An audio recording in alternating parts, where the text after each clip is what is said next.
Hello students, welcome back to DRS classes. Students, आज की इस वीडियो में हम लोग डिस्कस करने वाले हैं क्लास 8th में एनसीईआरटी साइंस को। और आज हमने इसमें लिया हुआ है चैप्टर 1 जिसका नाम है क्रॉप प्रोडक्शन एंड मैनेजमेंट। तो स्टूडेंट्स, इस चैप्टर में हम लोग क्रॉप के प्रोडक्शन के बारे में और उनके मैनेजमेंट के बारे में पढ़ेंगे।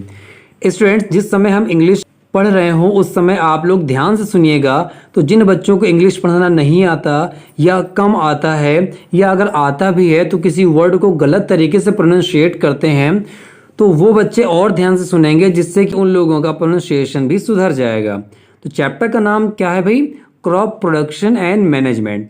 क्रॉप मतलब होता है फसल, प्रोडक्शन मतलब उगाने से, मतलब फसलों को उगाया कैसे जाता है। एंड मैनेजमेंट, मैनेजमेंट का मतलब होता है किसी चीज़ का रख रखाव करना, है ना, किसी चीज़ को मैनेज करना होता है। तो देखिए, क्रॉप प्रोडक्शन में हम लोग पढ़ेंगे कि फसलों को उगाया कैसे जाता है, कौन कौन से प्रोसेस होते हैं और उगाने के बाद में उनको रखा कैसे जाता है संभाल के, जिससे कि वो फसलें खराब ना हो। भाई अगर आपने मान लीजिए फसलों को उगाया ही केवल और खेत में ऐसे ही छोड़ दिया तो या तो उनको जानवर खा जाएंगे या फिर बारिश की वजह से वो सड़ जाएगा, तो वो किसी काम लायक रह नहीं जाएगा, है ना। तो हम लोग इसमें क्या सीखेंगे भाई? क्रॉप प्रोडक्शन और मैनेजमेंट, दोनों चीज़ों को हम लोग यहाँ सीखेंगे। तो चलिए बुक रीडिंग स्टार्ट करते हैं। आप लोग साथ साथ में पढ़ते जाइएगा, जहाँ पर भी हम इसको अंडरलाइन करते जाएं आप लोग उसको अंडरलाइन भी करते जाइएगा, जिससे कि आपको इसके मेन पॉइंट्स क्या हैं वो पता चल जाएंगे और आप लोग बेहतर नोट्स प्रिपेयर कर पाओगे। तो देखिए, ये पढ़ते हैं, स्टार्ट करते हैं। पहली एंड बूझो went to their uncle's house during the summer vacation. Their uncle is a farmer. One day they saw some tools like खुरपी, sickle, shovel, plow, etc. in the field. पहली और बूझो नाम के दो बच्चे हैं जो समर वेकेशन में अपने अंकल के घर जाते हैं। उनके अंकल एक फार्मर हैं और अगर उनके अंकल फार्मर हैं तो जाहिर सी बात है कि उनके घर में या खेत में, फील्ड्स में फार्मिंग टूल्स तो होंगे ही। तो वो बच्चे एक दिन देखते हैं फार्मिंग टूल्स को, जैसे खुरपी हो गया, सिकल हो गया, शॉवेल हो गया, प्लो हो गया, है ना। फील्ड्स में इन सारे टूल्स को देखते हैं। ये केवल एक जानकारी देने के लिए था कि वहाँ पे क्या क्या चीज़ों का यूज़ होता है। अच्छा भाई, उसके बाद देखिए लिखा हुआ है I want to know where and how we use these tools. ये भाई साहब बोल रहे हैं जो बने हुए हैं, इन्होंने कहा कि हम जानना चाहते हैं, या आप ऐसा मान सकते हैं जो पहले और बूझो है वो दोनों लोग जानना चाहते हैं कि कहाँ और कैसे इन टूल्स का यूज़ किया जाता है। तो देखिए, एक तो आंसर हमारे पास है कि कहाँ पर इनका यूज़ किया जाता है। तो स्टूडेंट्स, इनका यूज़ किया जाता है फील्ड्स में। लेकिन अगर आप पूछें कि कैसे यूज़ किया जाता है तो इसके लिए आपको फील्ड्स में जाना पड़ेगा, वहाँ पर इनको देखना पड़ेगा। थोड़ा सा आगे बढ़ते हैं चैप्टर में। तो देखा हम लोगों ने यहाँ पे, you have learned that all living organisms require food. Plants can make their food themselves. Can you recall how green plants synthesize their own food? Animals, including humans, cannot make their own food. So where do animals get their food from? ये paragraph बोल रहा है कि आप लोगों ने सीख लिया होगा कि जितने भी लिविंग ऑर्गेनिजम्स होते हैं उन सभी को फूड की ज़रूरत होती है। इतनी बात तो आप लोग भी जानते होंगे कि जितने लिविंग ऑर्गेनिजम्स होते हैं उन सभी को फूड चाहिए। इसमें से एक ख़ास बात है कि प्लांट्स जो हैं उनको किसी से फूड मांगने की ज़रूरत नहीं होती है, वो अपना फूड खुद से बना सकते हैं। ओके स्टूडेंट्स, वो अपना फूड खुद से बना सकते हैं। आगे उसने पूछा है, can you recall how green plant synthesise their own food. कह रहा है कि आप लोगों को याद है कि प्लांट्स अपना फूड कैसे बनाते हैं। तो आप लोग कह सकते हैं यस, बिल्कुल हमें याद है। क्लास 7th में हम लोगों ने पढ़ रखा है कि प्लांट्स अपना फूड खुद बनाते हैं और फूड बनाने की इस प्रोसेस को फोटोसिंथेसिस बोला जाता है। ओके स्टूडेंट्स, लेकिन एनिमल्स के साथ तो ऐसा नहीं होता। एनिमल्स को जो फूड मिलता है वो प्लांट्स से ही मिलता है। एनिमल्स हो चाहे ह्यूमंस में हम लोग आ जाते हैं, तो एनिमल्स हो या ह्यूमंस हो, बर्ड्स हो, इंसेक्ट्स हो, इन सभी को फूड मिलता है कहाँ से? प्लांट्स से। अच्छा भाई, उसके बाद कह रहा है, but first of all why do we have to eat food. लेकिन सबसे पहले हमें ये भी समझना पड़ेगा कि हमें फूड की ज़रूरत क्यों पड़ती है। मोस्ट इंपॉर्टेंट क्वेश्चन है, अक्सर एग्जाम में पूछ लिया जाता है। ठीक है ना भाई, तो थोड़ा ध्यान से देखिएगा। You already know that the energy from food is utilised by organisms for carrying out their various body functions such as digestion, respiration and excretion। कह रहा आप लोगों को पहले से ही पता है कि जो एनर्जी हमें फूड से मिलती है उसका यूज होता है, यहाँ से देखिए अंडरलाइन करिएगा, the energy from food is utilised by organisms for carrying out their various body functions such as digestion, respiration and excretion. मतलब है कि जो फूड से हमें एनर्जी मिलती है उसका यूज़ ऑर्गेनिजम्स बहुत सारे बॉडी फंक्शंस में करते हैं, जैसे डाइजेशन में, रेस्पायरेशन में और एक्सक्रेशन में। अब ये डाइजेशन, रेस्पिरेशन, एक्सक्रेशन होता क्या है ये हम लोग पढ़ेंगे आगे के चैप्टर्स में, लेकिन आपको हम फूड क्या कॉमन यूज बता देते हैं कि देखिए हम लोग हैं तो कुछ ना कुछ वर्क करते ही रहते हैं, और अगर हमें अपनी बॉडी में एनर्जी का लेवल मेंटेन रखना है तो उसके लिए हमें फूड की ज़रूरत पड़ती है, क्योंकि जो एनर्जी है हमें फूड से ही मिलती है। ओके स्टूडेंट्स, चलिए भाई थोड़ा सा और आगे बढ़ते हैं। अब लिखा हुआ है since we all need food how can we provide food to a large number of people in our country.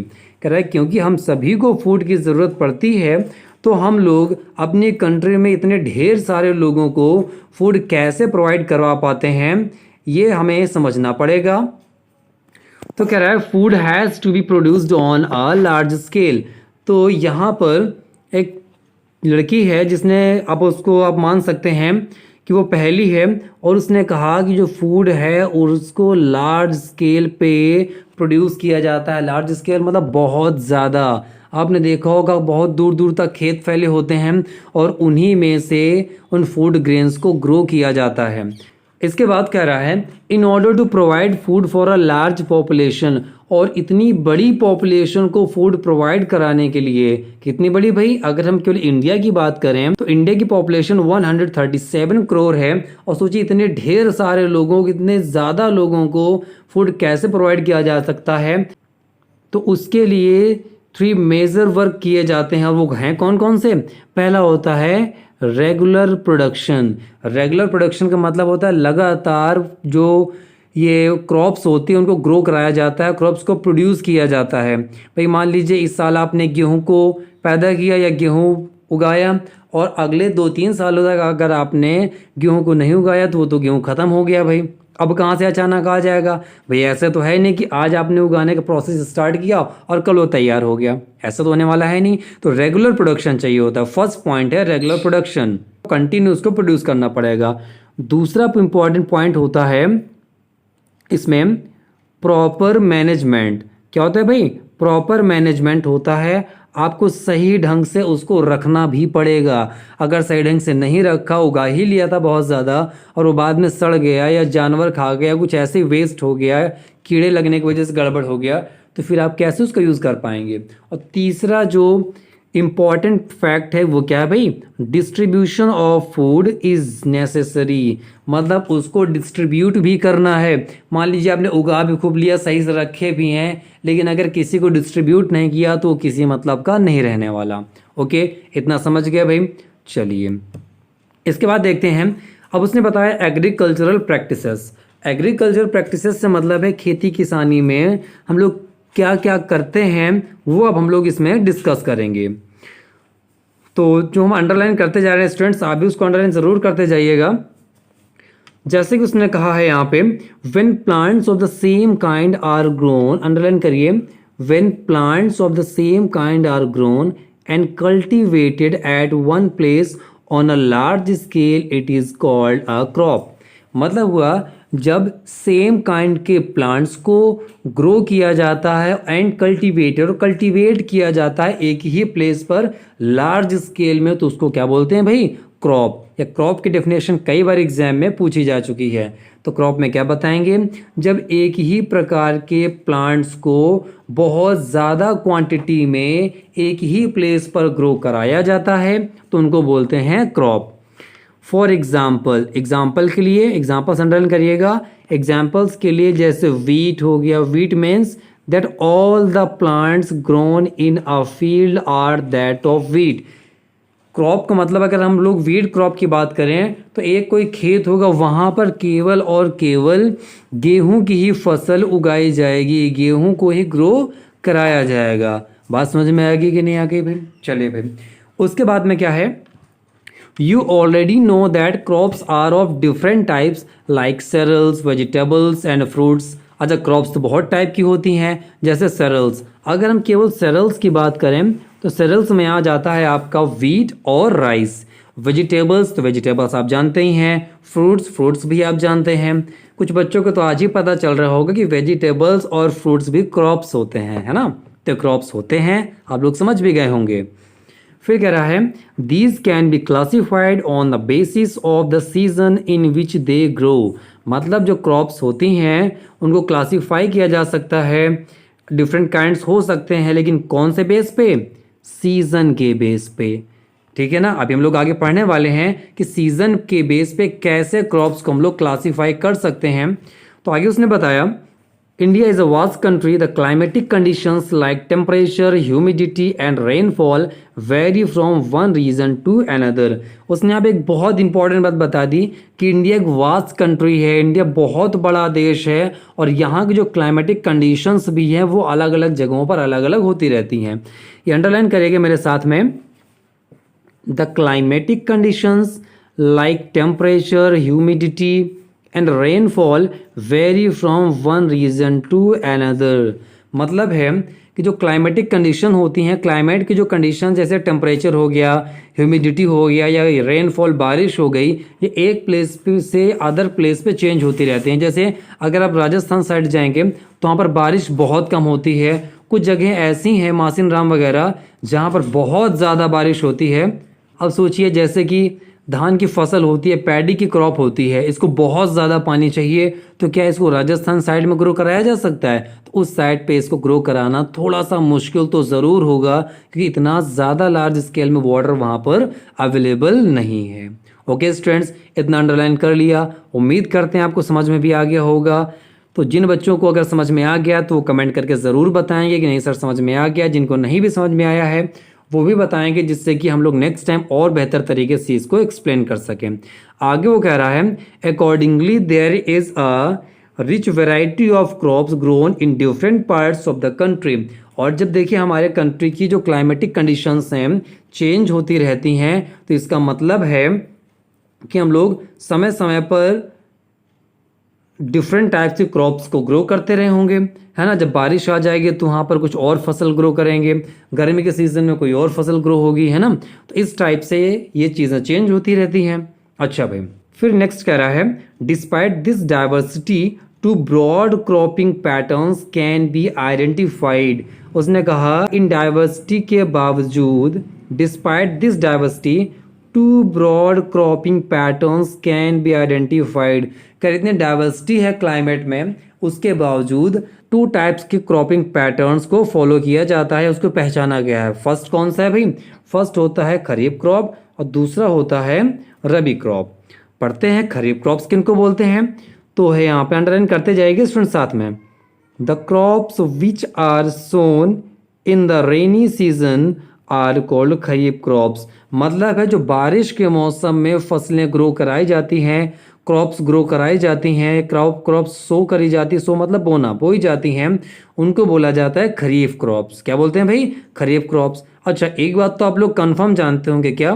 The rainy season in India is generally from June to September. India में जो rainy season होता है, बारिश का मौसम होता है, वो जून से लेकर सितंबर तक होता है। अब कुछ एग्जांपल्स अंडरलाइन कर लीजिए, जैसे पैडी हो गया, मेज हो गया।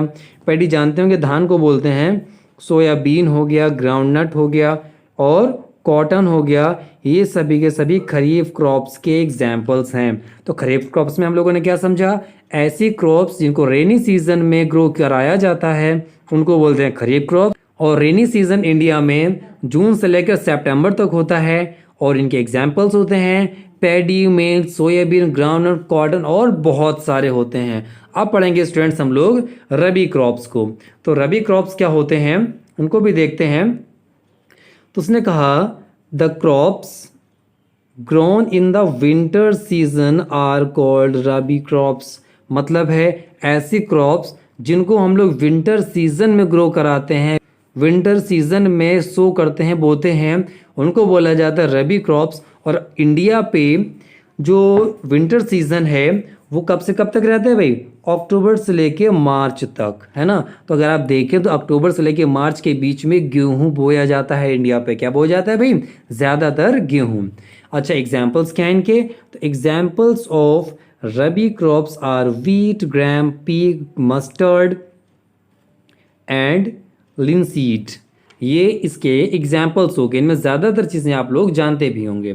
फिर कह रहा है besides these pulses and vegetables are grown during summer at many places. कह रहा है इसके अलावा पल्सेस और वेजिटेबल्स, क्योंकि ये सारी चीज़ें तो ग्रो हो गई, दाल और सब्जी तो ग्रो नहीं हुई ना अभी। तो दाल और सब्जियां जो होती हैं वो भी समर सीजन में कहीं कहीं पर ग्रो कराई जाती हैं। ओके स्टूडेंट्स, इतनी बात समझ में आ गई। चलिए अब बढ़ते हैं थोड़ा सा आगे। अब लिखा हुआ है basic practices of crop production. Crop को प्रोड्यूस करने के लिए जो बेसिक चीज़ें हैं या जो बेसिक वर्क करने होते हैं वो हम लोग अब यहाँ पे समझेंगे। लिखा हुआ है why can paddy not be grown in the winter season. Paddy को विंटर सीजन में ग्रो क्यों नहीं कराया जा सकता है? तो उसने आंसर भी दिया है। देखिए, मान सकते हैं कि जो बूझो है, बूझो ने क्वेश्चन पूछा है, पहले ने आंसर दिया है। हम लोग ऐसा मान के चल रहे हैं तो जो बूझो है वो लड़का है और पहली लड़की है। तो पहली ने आंसर दिया paddy requires a lot of water. पहली ने बताया कि जो पैडी है उसको बहुत ज़्यादा पानी की रिक्वायरमेंट्स होती है, बहुत ज़्यादा वाटर की रिक्वायरमेंट होती है। Therefore it is grown only in rainy season. इसीलिए इसको केवल रेनी सीजन में ग्रो कराया जाता है। कब ग्रो कराया जाता है भाई? रेनी सीजन में। उम्मीद करते हैं इतना आप लोगों को समझ में आ रहा होगा। आगे बढ़ते हैं, जिसमें उसने कहा cultivation of crops involves several activities undertaken by farmers over a period of time. Cultivation of crops, crops का जो कल्टीवेशन होता है, कल्टीवेशन से मतलब होता है कि सीड्स को खेत में डालने से लेकर क्रॉप्स को हार्वेस्ट करने तक का जो प्रोसेस होता है वो सब कल्टीवेशन ही होता है। वहाँ पर बहुत सारी एक्टिविटीज़ करते हैं फार्मर्स, तब कहीं जाके क्रॉप का प्रोडक्शन कंप्लीट हो पाता है। उसमें उसने बताया you may find that these activities are similar to those carried out by a gardener or even by you when you grow ornamental plants in your house. कह रहा था कि बिल्कुल वैसा ही हो सकता है कि जैसे कोई गार्डनर अपने गार्डन में वर्क करता है, या जैसे आप यहाँ देखिए ऑर्नामेंटल प्लांट्स लिखा हुआ है। क्या लिखा भाई? Ornamental plants. ऑर्नामेंटल प्लांट्स का मतलब होता है कि जो आप अपने घर की सजावट के लिए प्लांट्स को लगाते हैं, जैसे मनी प्लांट हो गया, और भी कुछ कई प्रकार के डिफरेंट टाइप्स के प्लांट्स आते हैं जो केवल आप इसलिए लगाते हो कि घर आपको थोड़ा सा अच्छा लगे, हरा भरा लगे, इसलिए ऐसा लगाते हो। तो आप भी जब घर में वर्क करते होगे तो बहुत सारा वर्क इसमें इंक्लूडेड होता है।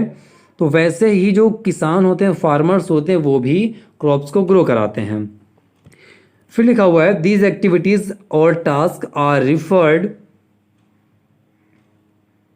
To as agricultural practices. और यही जो वर्क होते हैं जिनको किसान करते हैं उन सभी को मिलाकर बोलते हैं एग्रीकल्चरल प्रैक्टिसेस। और लिखा है आगे these activities are listed below. और किसान क्या क्या काम करते हैं खेत में क्रॉप्स को ग्रो कराने के लिए, तो वो इसमें एक्सप्लेन किया गया है।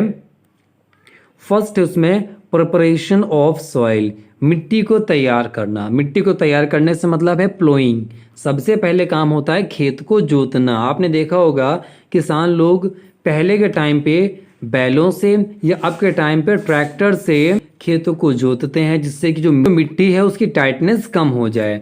नेक्स्ट वर्क होता है सोइंग। सोइंग का मतलब होता है वहाँ पर बीज बोना, जो सीड्स हैं वो खेतों में डालना। फिर क्या होता है एडिंग मैन्योर एंड फर्टिलाइजर्स। वो जो क्रॉप है वो अच्छे से ग्रो कर सके, इसलिए खेतों में या फील्ड्स में मैन्योर मतलब खाद वगैरह या फर्टिलाइजर्स वगैरह डालना होता है।